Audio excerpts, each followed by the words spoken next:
Thank you all for making it back today. We're going to kind of ease you back into the day today by having a quick discussion on security on the systems. So I'm going to start by saying that I am not in the security group here. However, I've worked on the systems for about 20 years. I am in the user support group, so I get the perspective of all the users working on the group and how they approach security. And I also work really closely with the data security group here, or the security group here. So I'm kind of coming at this talk developed based on the issues that we've kind of come across while we're working with the users and our security team. So because this is a pretty short talk, it's only going to be 30 minutes. There's no way I can give you a complete comprehensive security overview. I apologize. I know that a lot of us security comes up a lot, and it comes up, and most of us have to take security training for either our work or for our universities.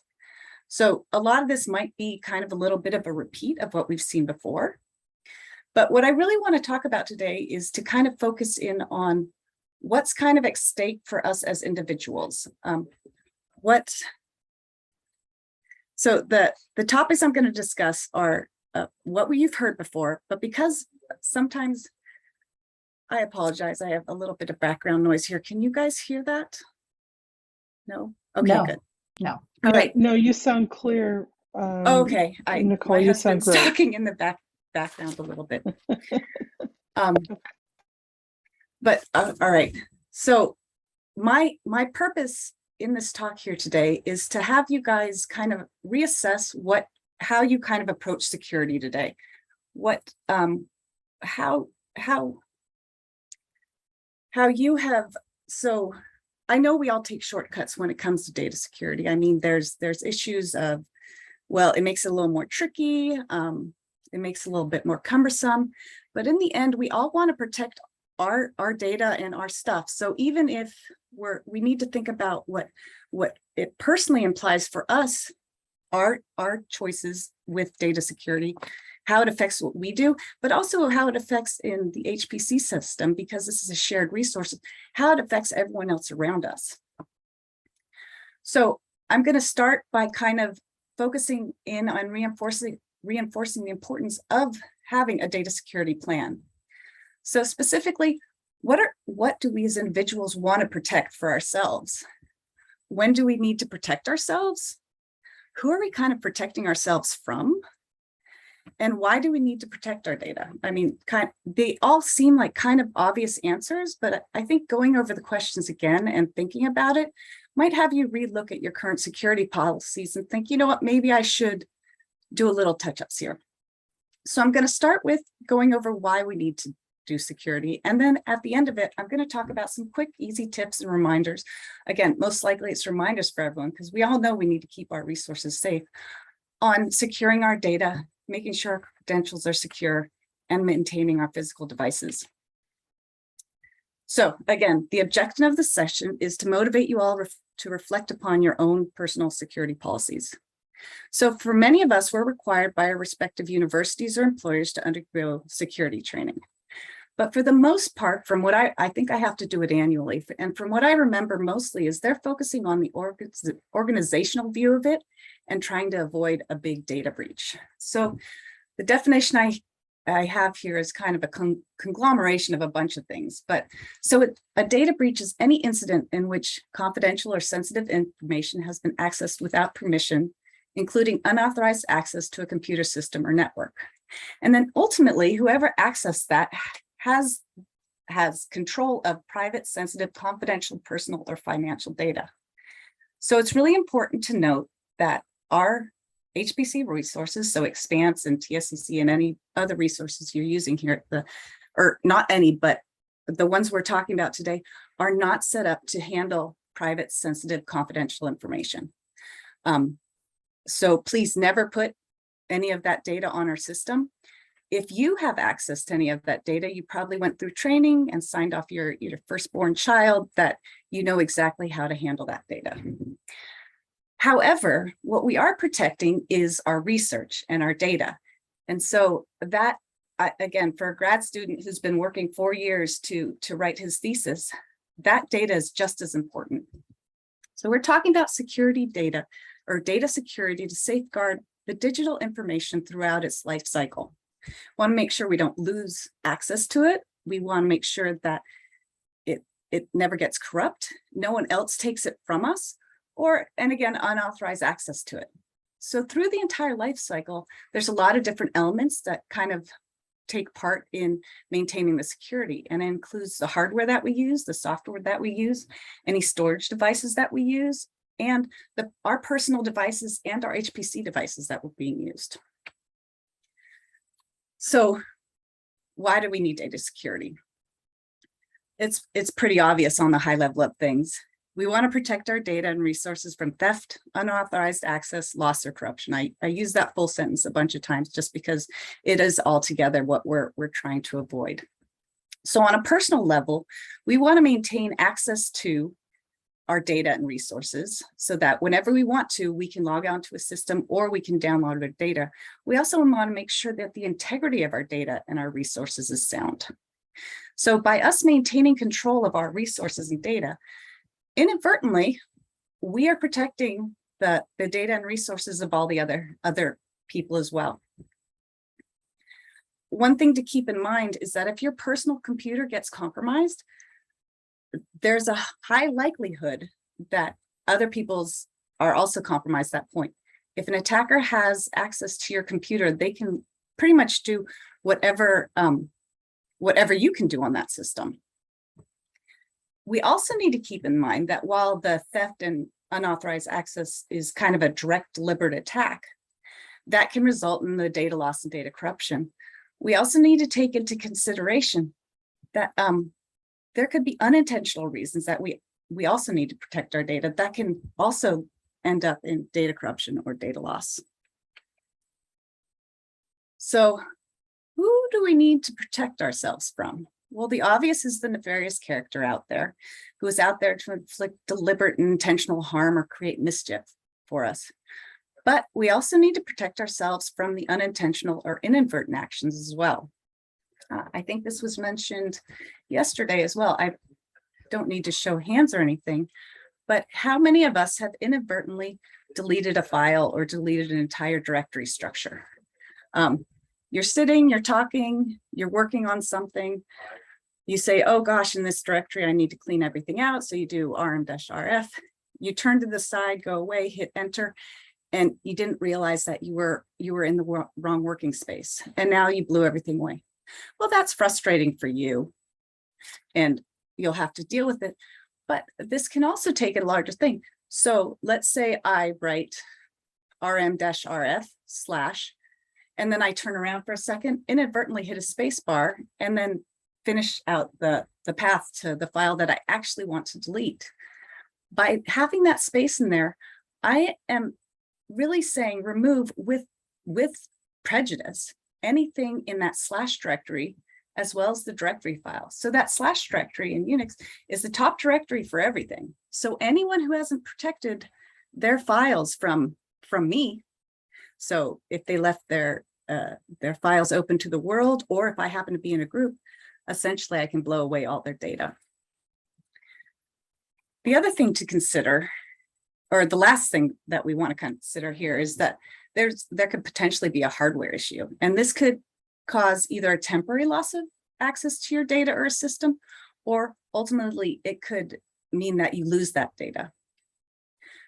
Again, access to data, having it at all times is kind of important. As a user services person, we often get a call, why can't I get onto the system today? My final is due today. It says, well, we told you last week that the resource is down for the next 2 days. And so again, temporary loss of access is also can be just as devastating in some cases. So what do we need to protect? We need to protect our personal devices, both physically and via the software updates and patches. We also need to protect our credentials. This is probably the first time I'm going to say this in this thing, but I will say it many, many times. Don't ever share your credentials. There are some cases where no, I take that back. Don't share your credentials.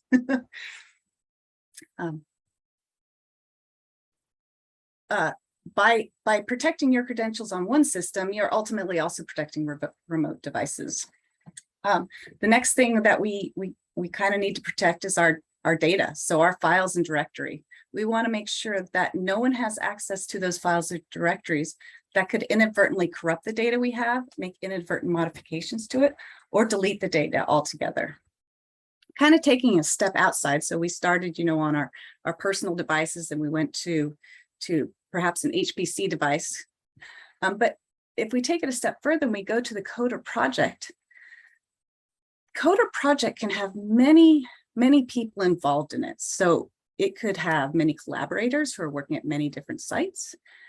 You could be using third-party modules or libraries in your code. And so what your code is dependent on will affect how secure your code is and the ability to kind of maintain the integrity of it. Another thing that we use is like with project repositories. Many of us, because we're doing collaboration work, will use Git repositories so people can check out and check back in. But making sure that you have a clean repository is really important. There was a incident more recently where someone was working in a Jupyter lab and ran some commands and used an alias and in the alias in their Jupyter lab, they had requested that all the commands they run were echoed back to the screen, and they connected to the system, and inadvertently the key was written in plain text in the output file. Now, the user didn't actually type in that key, so they probably didn't think about it. They continued to work in their notebook, and at the end they said, great, this is a great project, I can share this with someone. So they pushed it back up into the repository. Within minutes of it being committed, the attacker found the key and was already in and working on the thing. Well, it took them minutes to find that. It took them about 3 hours for the user to realize that their account had been compromised. And the final thing that we need to protect is our research.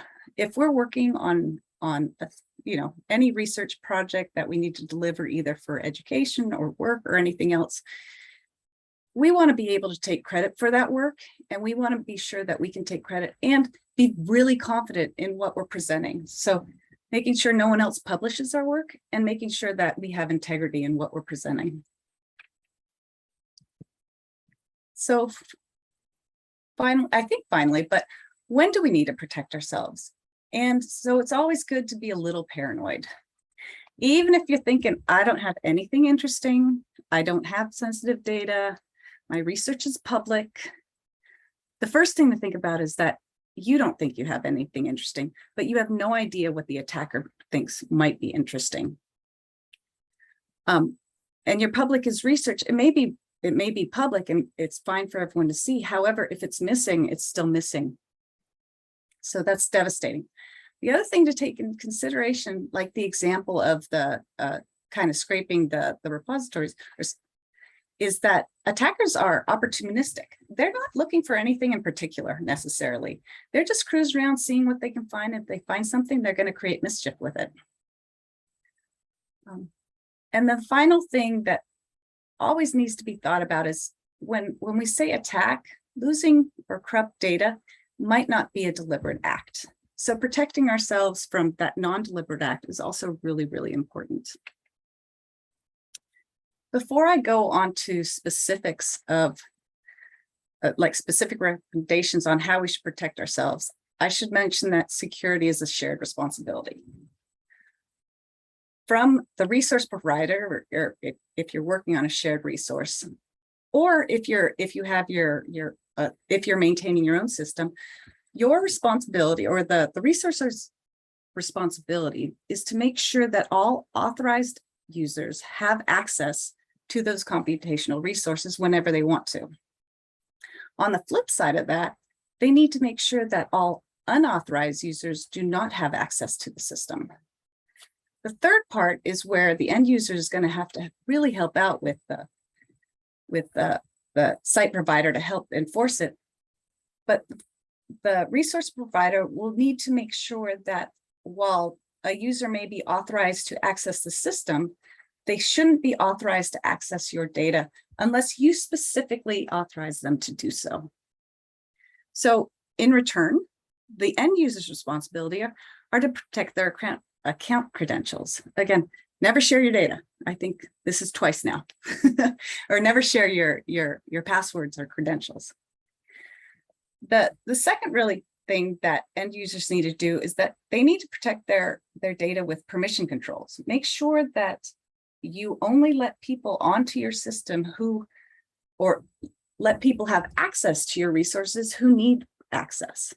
By cutting out other users, it reduces the inadvertent possibility of losing your data, having it corrupted, having it deleted. The final thing that with everything with HPC resources is that you need to use resources only for the purpose that you've been authorized to use it for. So kind of the high level best practices, and then I'll go into some details on how to do things. First thing is secure your information, protect your credentials, and carefully manage who has access to your data. Make sure that only people who need to have access to your data have access to that data. In this case, I feel that less is more. The next thing to do is secure your data. By securing your data, not only do you or you want to protect it from access, but you also want to make sure that you have the data recovery plan.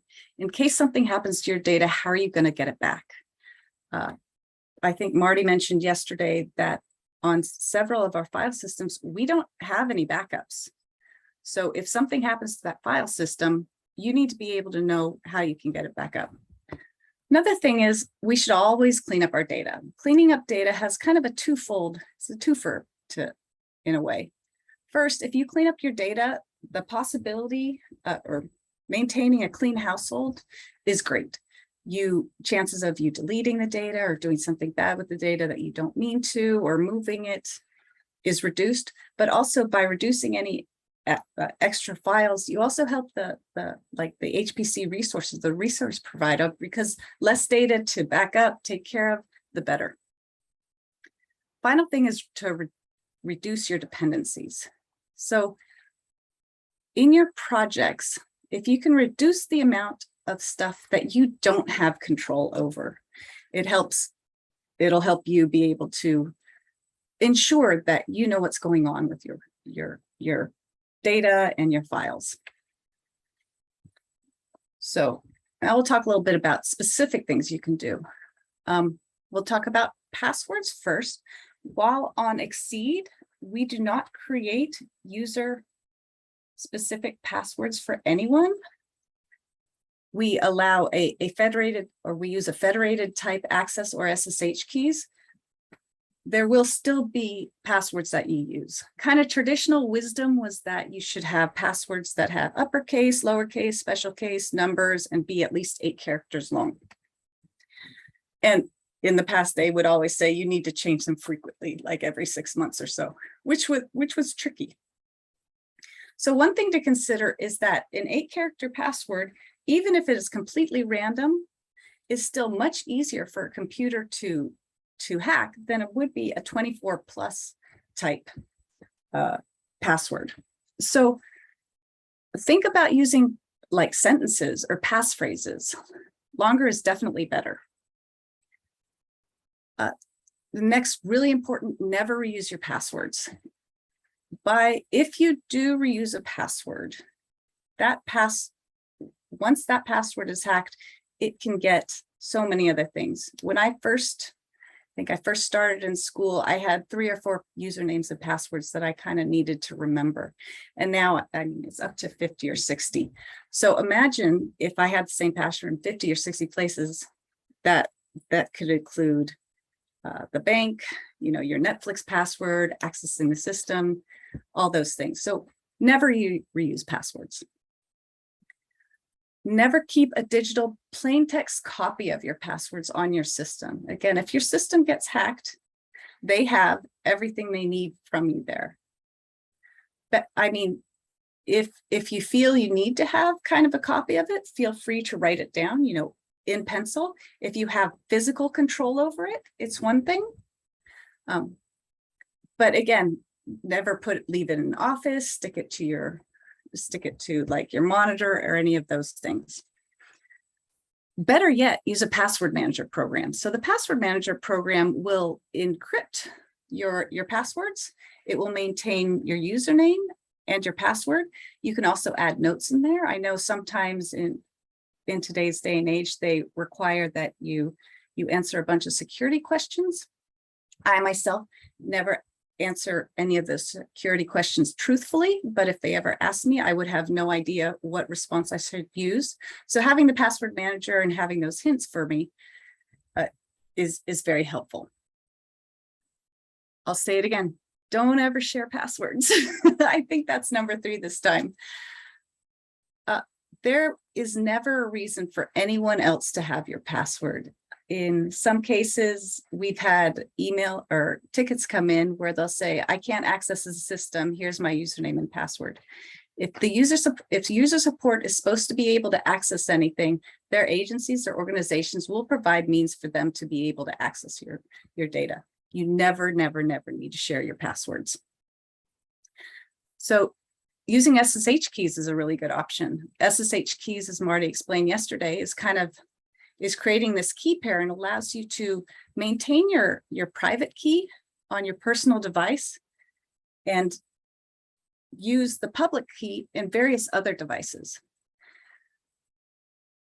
Something to consider is should think about your private key similar to maybe your credit card.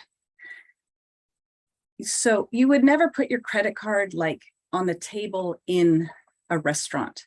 However, you might put your credit card on your table at home, your breakfast table. So the same thing with your SSH private key. You should maintain it on your home device. You should never put it on a public or shared system where other people have access to it. Generally, you should keep it on the device that you have physical contact with. You might say that with SSH keys, you still need to know a password, but as Marty mentioned yesterday, you can use an SSH agent. One thing with the SSH agent is that you shouldn't leave it continuously open.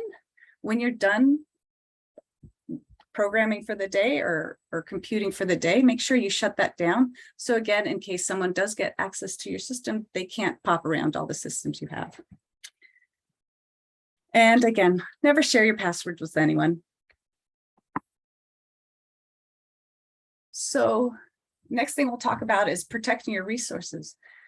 When you're using shared resources and your own personal resources, the resource provider will do these exact same things. It's their responsibility to ensure that they are up to date and patched. And I know from our systems group that they are continuously doing this.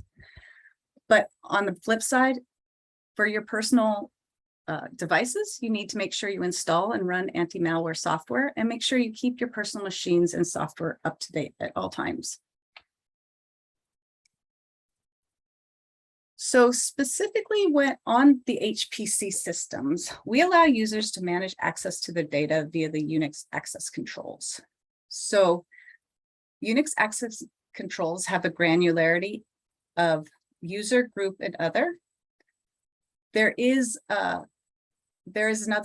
an attribute as well, but I'm not to discuss that today. However, we have several more security webinars that are available at the end of this talk. I'll give you links to them. And in that, our security officer talks about taking advantage of the attribute option.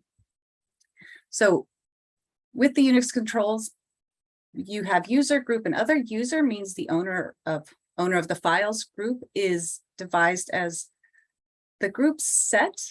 For those of you who are not aware, when we create projects, and users are added to that project, not only do they have the project that they're added to, but there's also a Unix group created with that. So in our directory structures, that group will be created there. However, if you decide at some point you want to have a different group, you can use the commands chmod or chown to change the ownership and permissions on those files. So, and other is anyone who has authorized access to the system that we're on. So again, on an HPC system, that's several hundred users at best.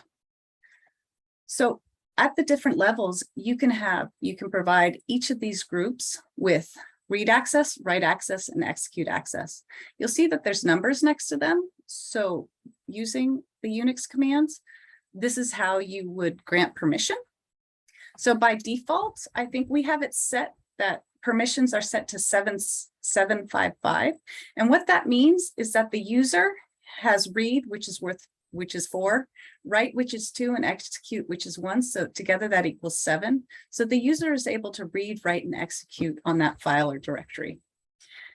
Then the group has 5, which is read plus execute, and the other has also read plus execute by default. It's recommended that you actually remove the other permissions, because there really is no reason for other to have access to it unless there's someone who's not in your group who needs access. So it could be changed to 750. However, it is a better option to change the group that is controlled versus opening your files to everyone else. You can check first, all the projects that you're on, you will have a Unix group that corresponds with that. But in addition, if you want to have a special group outside of that that can share data, you can contact us and we can create a group for you. And then you can modify the group owner using chown command to allow just that group to have permissions to it. So while we're protecting our data, we also want to make sure that we have data resiliency. So always back up your data. And when we talk about backing up data, the backup should be at an offsite location from the two sources should be completely separate. On our system, we have the home directory, scratch directory, and the project directory. Copying your scratch directory just to your project directory, if something happens to the system, you still don't have access to that data. So best using some of our other tools to move it off the system itself. We talked about it before, but make sure you clean up any unnecessary files. And finally, with data resiliency, while you're doing these backups, you're going to be transferring data, and very often, or not very often, but it could be that there's some bad hardware and that the transfer doesn't work. Make sure you use the integrity checking that Marty talked about yesterday to make sure that the data that you think you have moved and saved is actually completely there. So finally, let's talk about protecting your projects. I think this is the last topic that I'm talking about. So we mentioned before that a lot of these big software projects have lots and lots of dependencies. They will use external developers. It could have, it could be open source and people can contribute that way. Having a review process to ensure that everything is in place is a great idea. But you're depending on the best practices of others to maintain your security. So again, making sure that who can contribute and what you're using is secure and they're up to snuff is really important. And also reducing the kind of your vulnerabilities by reducing the people who can contribute and possibly add in some vulnerabilities. We also want, at SDSC, we want to protect web-based applications on our personal machines. So the web-based applications kind of examples are Jupyter Notebooks or Globus Connect Personal. So Globus Connect Personal is where you can create your own personal Globus endpoint. It should be noted that we discourage user-run network services. So to help kind of mitigate that, we try and provide, or we do provide, a secure means of setting up Jupyter Notebooks, and we provide Globus endpoints for folks to use. If for any reason you still need to run your own services, please, please, please contact us at the help desk and we can assist you to make sure that it's done securely. So with that, we come to a close here. It's a reminder, this wasn't completely comprehensive, but it's kind of, I hope it'll make you kind of aware of some of the tools and techniques that are out there to make sure you have a secure environment. We pointed out some pitfalls that can occur and some tools to avoid them. I mentioned that there are some more, some full-length webinars regarding security, and you can find it in our training catalog. Here's the link to the two. Both of these are available. They go into a little more depth, and they'll also talk about specific techniques on how to set up your SSH keys. In these talks, setting up SSH keys is done for Linux as well as for Windows. So if you're on a Windows machine, you can jump on there. It also talk about setting up SSH agent and further stuff. So with that, are there any questions?